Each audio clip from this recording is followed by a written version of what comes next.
Picture this. You are a foreign ambassador in the year 1665, summoned to Madrid, the glittering capital of Spain, to meet the most powerful monarch in Europe. As you pass through the towering gates of the royal palace, servants in bright livery guide you along echoing corridors lined with tapestries, gilded columns, and portraits of kings past. Everything radiates majesty, the overwhelming wealth of an empire upon which the sun quite literally never sets. You steel yourself to encounter majesty in human form, the embodiment of Spain's dominance. But when the throne room doors swing open, what you find waiting is not majesty at all. It is a nightmare. The boy before you is not even 10 years old, yet already he looks uncanny, malformed, as if nature herself has sculpted him in mockery. His jaw hangs perpetually open, incapable of closing, like a broken door. His tongue swells forward, forcing garbled sounds and wet gurgles from his throat whenever he tries to speak. His eyes, too far apart, seem to float in a pale, swollen face. He does not sit proudly, but slumps, head lolling slightly as though too heavy for his thin neck. For a moment, you are struck by the dreadful impression that this is no child, but a spectre conjured from a fever dream. The Spaniards call him El Hechizado, the bewitched one. Whispers suggest dark sorcery has cursed him, that demons crawl inside his frail body. But no one dares to say this aloud in the palace halls. For in truth, his curse is not born of witches' spells or devil's hands. It is far more chilling. Charles II of Spain, heir to the mighty Habsburg dynasty, is the creation of his own family's relentless obsession with purity. This moment, your imagined meeting with Charles, was a reality countless ambassadors endured. Venetian envoys described him with horror, noting how his mouth hung open like a fish gasping for air. French courtiers compared his speech to the last cries of a drowning man.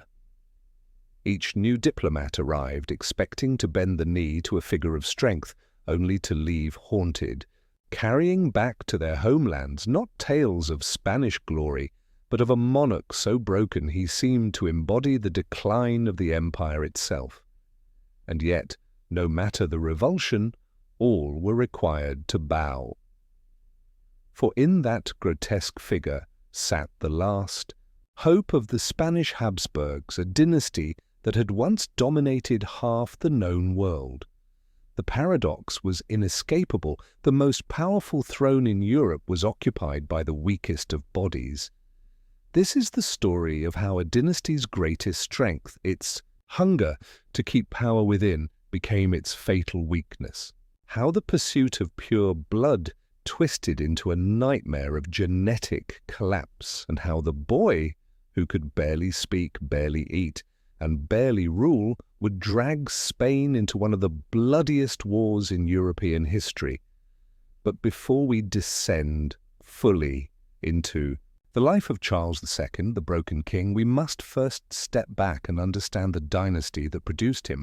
For to comprehend his tragedy, one must enter the warped, desperate mindset of the Habsburg family itself. For more than 2 centuries, the Habsburg dynasty had ruled an empire so vast that it defied imagination. From the icy peaks of Austria to the fertile plains of Italy, from the Netherlands to the silver-rich mountains of Peru, from the Caribbean islands to the far shores of the Philippines, the Habsburgs presided over a dominion where, quite literally, the sun never set. It was said that when the bells of Madrid rang for vespers, dawn was just breaking over Manila. This was not merely a kingdom. It was the world's first truly global empire. And yet, at the heart of this power was an obsession so dark it would corrode everything the family had built. The Habsburgs believed their blood was not just noble, but sacred, imbued with a divine right to rule. To dilute it with outsiders, even other noble families, was, in their eyes, a betrayal. Thus, they sought to keep the bloodline pure. But purity, in their definition, meant something perilous. Marriage after marriage within the same family. Uncles wed nieces, first cousins joined in solemn union. And when genealogical lines became too tangled to trace, they invented new connections, ensuring that crowns and lands never strayed from Habsburg hands. The result was a dynasty that became both immensely powerful and biologically fragile. To modern science, their practice is nothing short of genetic self-destruction. Charles II of Spain, their final heir, carried an inbreeding coefficient of 0.254. To put this in perspective, a child born of a brother and sister has a coefficient of 0.25. Charles was, by genetics alone, more inbred than the offspring of siblings, but his condition was not the result of a single shocking marriage. It was the culmination of 11 consecutive generations of cousin unions. 11! By the time Charles was born, in 1661, the Habsburg family tree had ceased to resemble a tree at all. It was a closed circle, a grotesque web where the same names repeated over and over, twisting into impossible knots. Consider this nightmare. While a normal human being has 16 different great-grandparents, Charles had only 6. Entire branches of genetic diversity had been chopped away, leaving the young king as a grotesque concentration of recessive traits. Anna of Austria, for example, was simultaneously his aunt, grandmother, and great-grandmother. His ancestor, Philip, too, was his grandfather, great-grandfather, and great-great-grandfather all at once. Geneticists today calculate that Charles II had less biological diversity than a child born to parents who were full siblings. The evidence of this wasn't hidden, it was etched into his very face, stamped into his bones, and woven into every fibre of his frail body. What makes the story more chilling is that the Habsburgs knew. They weren't ignorant of the risks. Court physicians and advisors had warned them repeatedly since the 1500s that marrying so closely carried dangers. Medical records describe a steady rise in infant deaths, stillbirths, and grotesque deformities among royal children. Chronic illness and infertility became common whispers in the palace halls, and yet instead of heeding these warnings, the Habsburgs doubled down. To them, the prospect of sharing power with another family, of allowing foreign blood to taint their line, was more horrifying than producing sickly, malformed children. The dynasty willingly gambled with nature itself, sacrificing the health of their heirs to maintain political supremacy.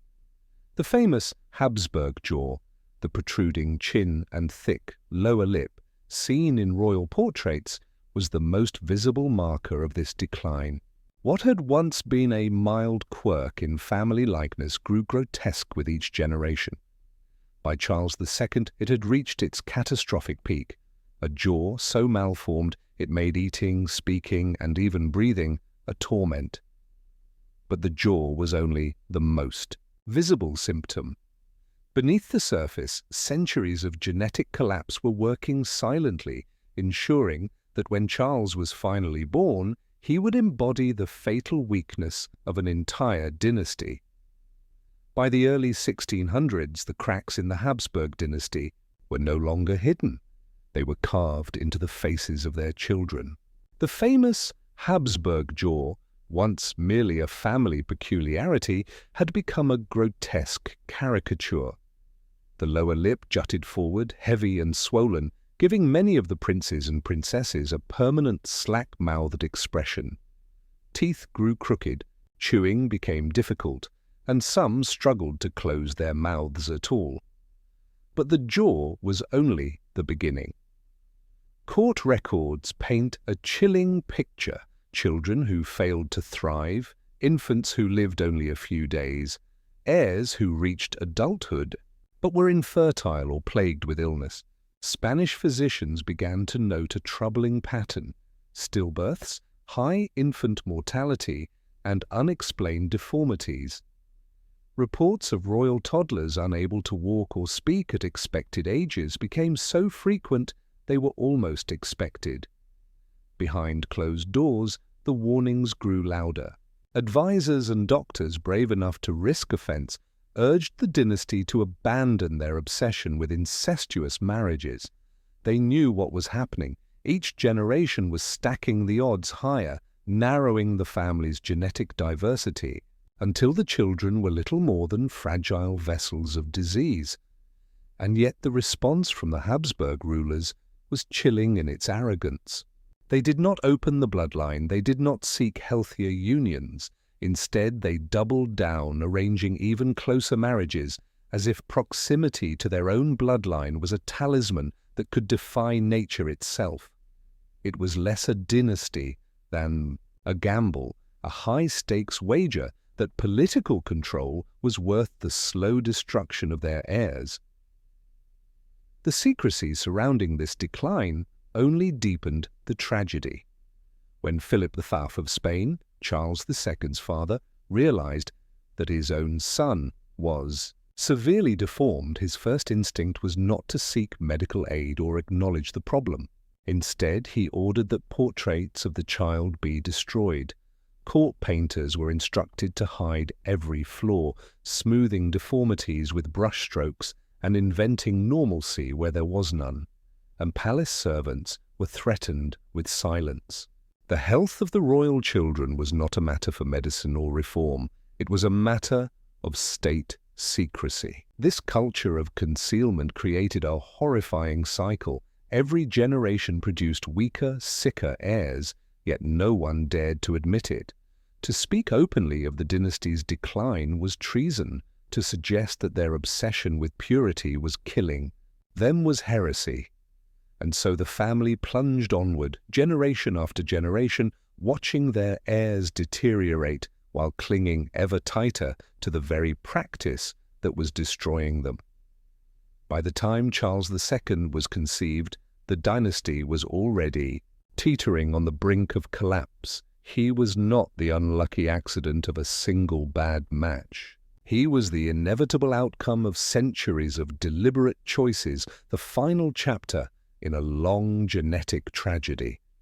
And when he entered the world in 1661, even the midwives who delivered him knew instantly that something was terribly, irreversibly wrong. On the cold morning of November 6, 1661, the bells of Madrid were prepared to ring in celebration. The birth of a male heir was supposed to be a moment of triumph for Spain, the continuation of the Habsburg line, the assurance of dynastic survival. But in the birthing chamber of the royal palace, joy never came. When Charles, Prince of Asturias, entered the world, the midwives fell into an uneasy silence. There was no cheering, no rush of servants running to spread the good news. Instead, the women exchanged terrified glances. The child in their hands was not the healthy, robust heir they had been promised. His head was grotesquely large compared to his frail, undersized body. His eyes sat unnaturally far apart, giving him an alien appearance. And most disturbing of all, his jaw hung slack, permanently open as though frozen mid-gasp. Some whispered that he had been stillborn. Others crossed themselves, muttering prayers under their breath. For an instant the future of Spain seemed already cursed, but fear of the king was greater than fear of God. The midwives were threatened with death if they ever revealed what they had seen. The doctors were forced to sign declarations that the infant prince was perfectly healthy, a gift from heaven.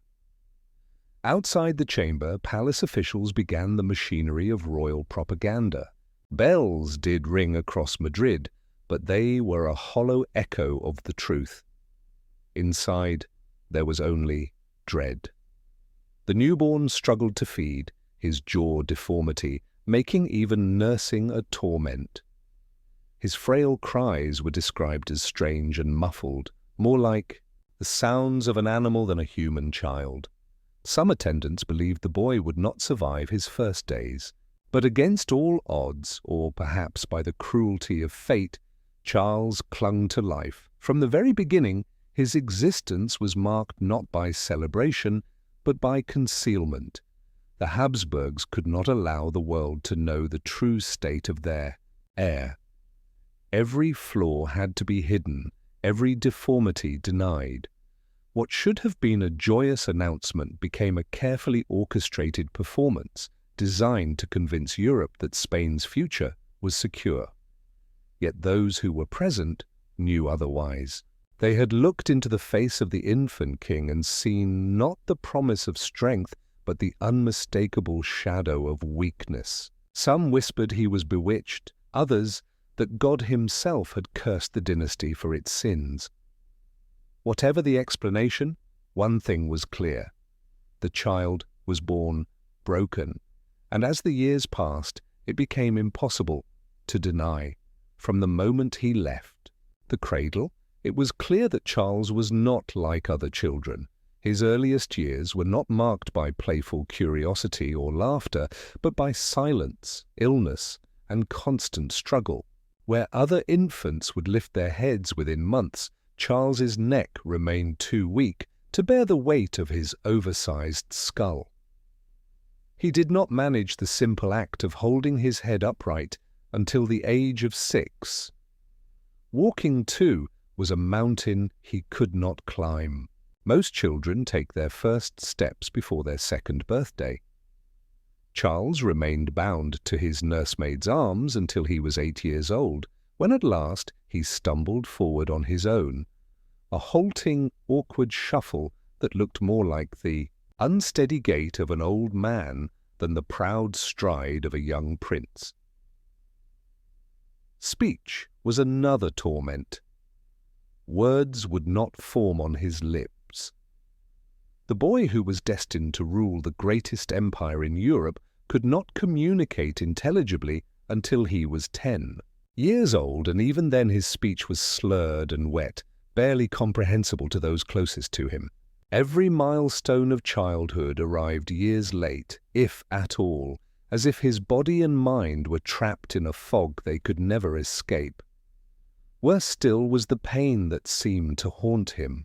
Court physicians noted that Charles would often cry for hours, without cause, as though racked by some internal agony invisible to the eye. He could not sleep properly, for his jaw deformity caused his tongue to slip backward, blocking his airway. His nights were restless, filled with choking gasps that terrified his attendants, and those attendants, wet nurses, tutors, and servants, lived in fear of him. One after another refused to care for the boy. Some were caught making the sign of the cross before approaching his cradle. Others whispered prayers as they entered his chambers, as though they were standing not before a child, but a vessel of something unnatural. To them, he seemed less human than cursed. Palace records from these years reveal an atmosphere of dread. Servants would draw lots to decide who had to tend the prince. Guards swore they heard strange sounds at night, cries that were not quite human, half-groans, half-wails that echoed through the darkened corridors. Whispers spread in Madrid that the child was bewitched, a vessel of sorcery, a punishment visited on Spain for its sins. And yet the dynasty could not afford to let the world see weakness.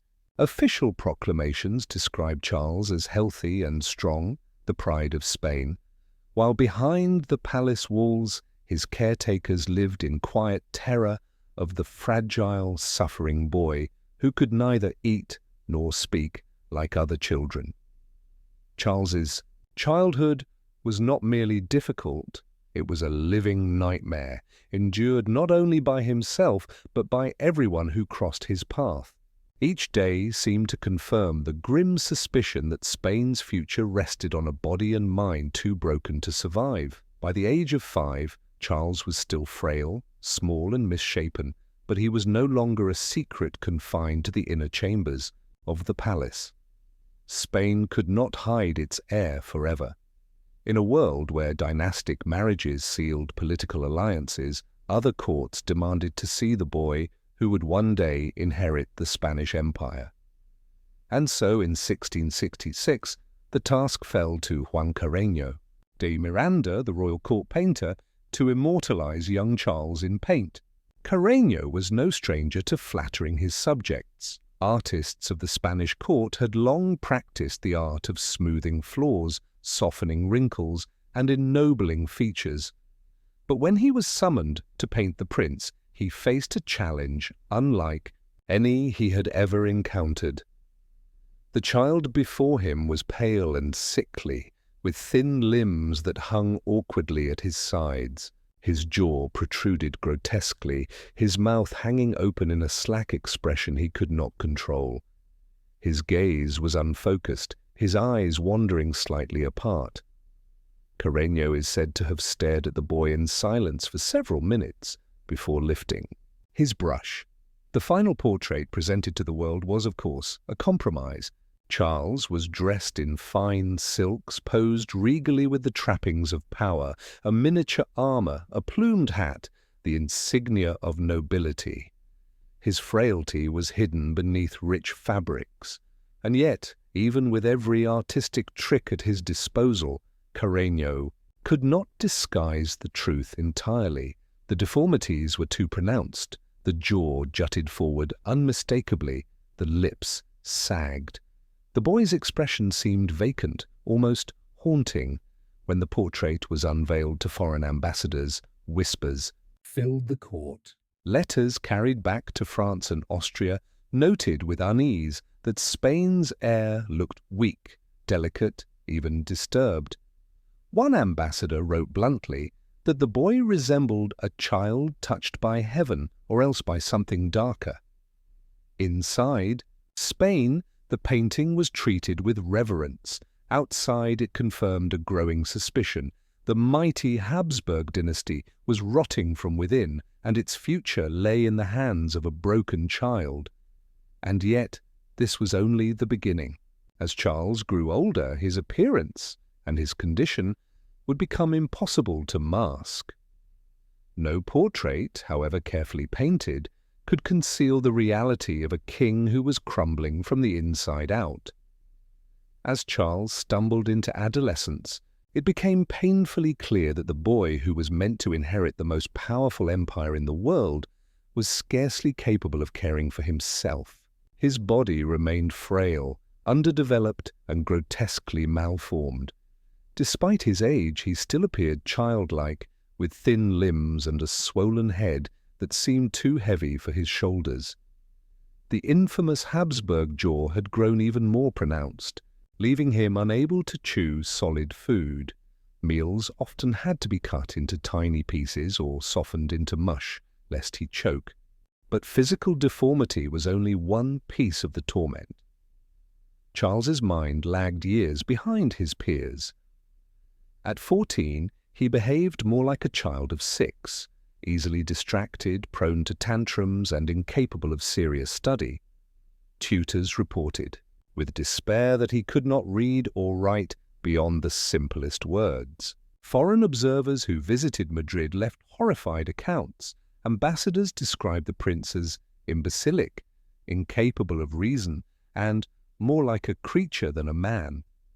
This weakness, however, was not seen through the lens of science or medicine. To those in 17th century Spain, it was not genetics that explained Charles's condition, it was the supernatural.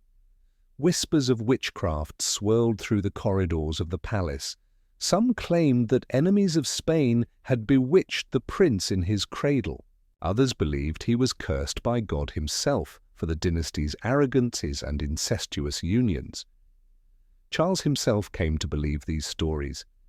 He was raised in a climate of fear, surrounded by priests and exorcists who convinced him that his every illness, his every failure was the work of sorcery.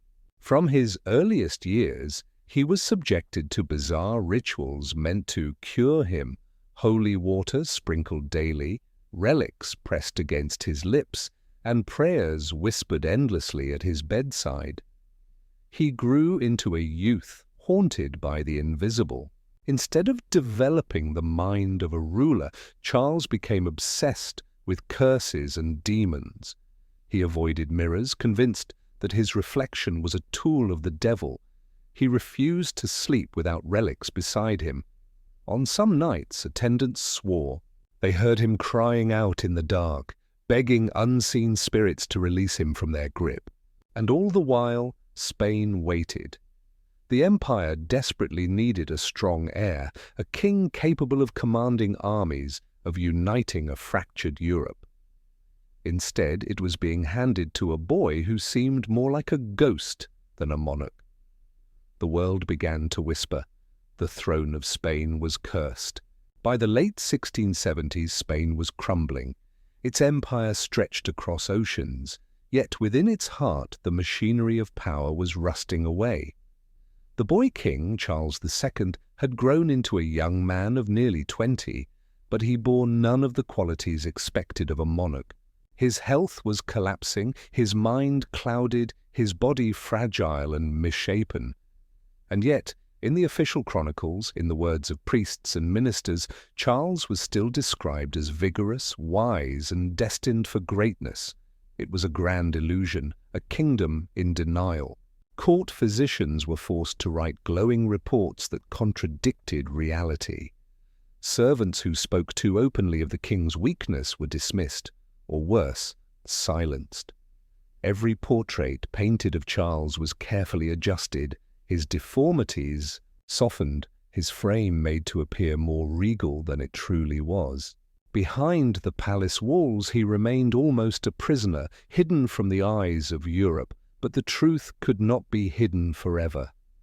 Ambassadors who visited Madrid carried grim reports back to their courts. The king could barely walk, his speech was slurred, and he often drooled uncontrollably. He suffered from seizures, his nights plagued by nightmares and suffocation. Some wrote that he seemed more corpse than king. Despite this, the machinery of dynastic politics pressed forward. Spain's ministers knew their empire depended on producing an heir, and so Charles, barely capable of holding a conversation, was pushed toward marriage. Foreign courts hesitated, but alliances demanded sacrifices. In 1679, the young king was wed to Marie-Louise of Orleans, the radiant niece of Louis XIV of France. The contrast between husband and wife could not have been starker. She was vivacious, intelligent, and full of life. Charles was frail, sluggish, and terrified. On their wedding night, attendants waited anxiously, for the union carried the hopes of the entire Spanish Empire. But months turned into years, and still no child was born. Rumors spread like wildfire. Some said the king was impotent, others whispered that Marie-Louise had been cursed never to conceive. Charles himself believed the latter, convinced that witches had bound his body. He turned increasingly to priests and exorcists rather than physicians. Exorcisms were performed in the royal palace. Rituals to unblock his manhood were carried out in secrecy. None of it worked, and as Spain's enemies grew stronger, France expanding, England rising, the Dutch consolidating power, its king sank deeper into superstition and decline. The people began to murmur what could no longer be denied. Their monarch was unfit, their dynasty doomed. But the court clung desperately to the lie, terrified that admitting the truth would collapse the empire overnight. Spain had wagered its future on Charles II, and it was a bet they were already losing. The union of Charles II and Marie-Louise of Orleans was meant to be the salvation of Spain. If the frail young king could father a son, the dynasty might yet endure. But from the very first night, whispers began. Attendants reported that Charles emerged from the marriage bed pale, trembling, and confused.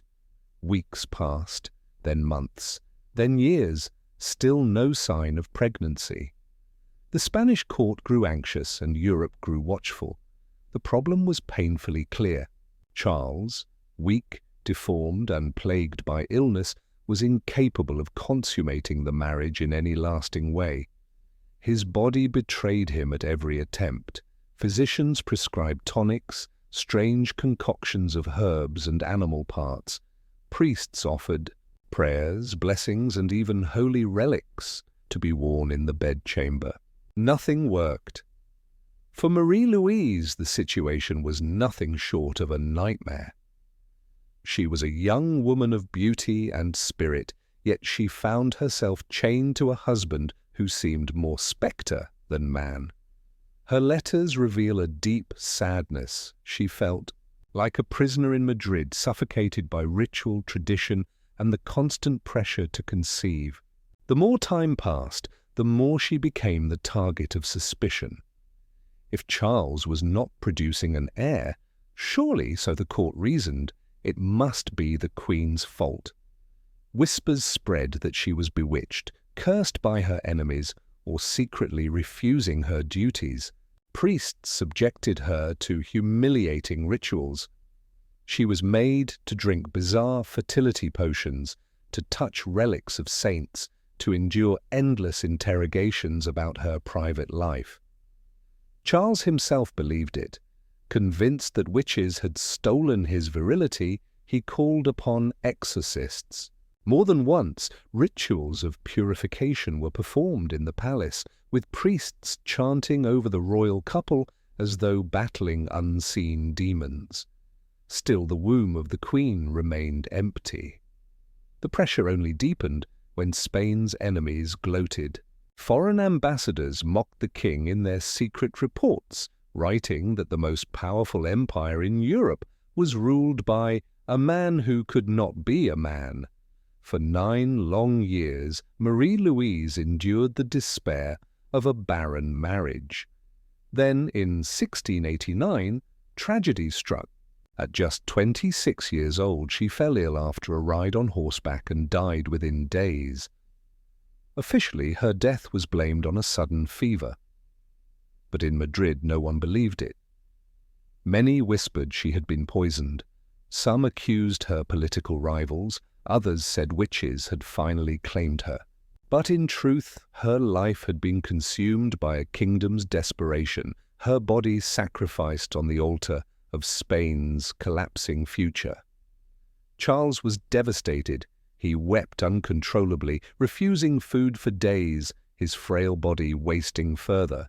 For the first time, those around him feared the king himself might not survive his grief. But Spain had no choice. Within months, pressure mounted again. Charles had to remarry, for the dynasty's survival depended on it. And so began the search for a new queen, one last attempt to save a dying empire. After the sudden death of Marie-Louise, Spain was left panicked. The empire could not survive without an heir, and Charles II remained its only hope.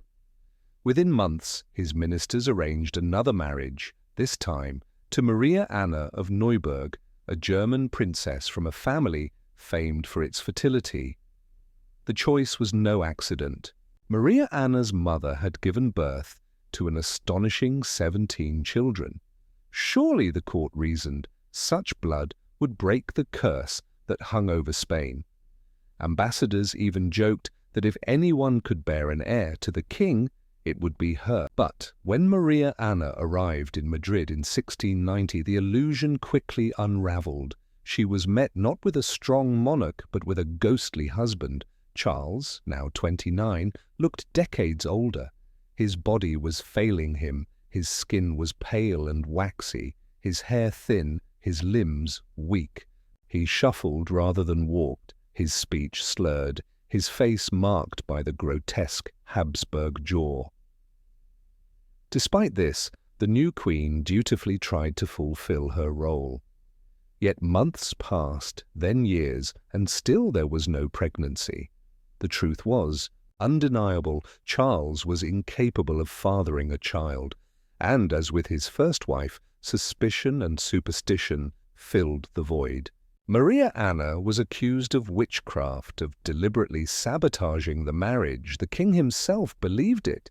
He became obsessed with the idea that sorcery had unmanned him. Priests, exorcists, and mystics were summoned to the palace, each promising to lift the curse. In one infamous ritual, Charles was made to drink a potion brewed from human bone, meant to restore his virility. It only made him violently ill. Meanwhile, his health deteriorated at an alarming pace. By his mid-30s, Charles could barely eat without choking. He suffered constant seizures. His body wasted away so dramatically that courtiers described him as a skeleton wrapped in skin. He was plagued by hallucinations, convinced that demons prowled his chambers at night. And still, the question of succession loomed. With no heir, Spain faced disaster. Rival powers in Europe, the French Bourbons, the Austrian Habsburgs, waited like vultures to seize the empire's inheritance. By the late 1690s, the court of Madrid no longer resembled the palace of a mighty empire.